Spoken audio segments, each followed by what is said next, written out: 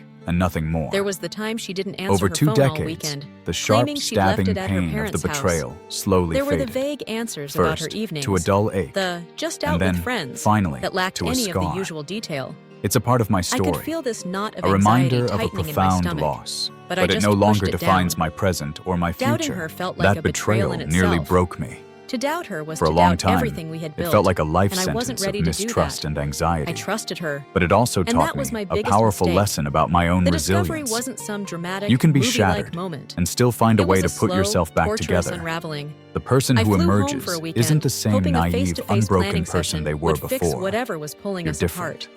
You're scarred. But the air in our But you're apartment also felt heavy stronger, and with a strange. deeper understanding of She your was own jumpy, worth and a guarding greater her phone like capacity it was for a state real, secret. authentic The connection. moment it all shattered, The pain is of the burned past into doesn't my have to be a memory. ghost that She was haunts in you the forever. shower, and her phone, It can be a teacher. which she'd left on the It taught me coffee to table, value buzzed. honesty above It all was a else, text. to always I had listen to never my been a gut, snooper. and The to know thought that my hadn't worth crossed is my mind in not, 4 and never years. will be, But this determined time, by my someone gut was else's screaming at inability me. to love me. My hand That's was my literally story. shaking as I picked it It's up. a painful one, The message wasn't but I from hope her it's mom also a or a hopeful one. bridesmaid. It was So from many the of us friend carry from her these kickboxing wounds. class. Last night was If amazing. you have a story of Can't betrayal stop thinking and about healing, you. See you I tomorrow. invite you to share it in the The comments world didn't below. just tilt. Let's It fell create a away community completely. where we can I talk just about sat these there, things the openly phone and glowing remind in my each other hand, that healing is unable to possible. breathe. Thanks for listening. Every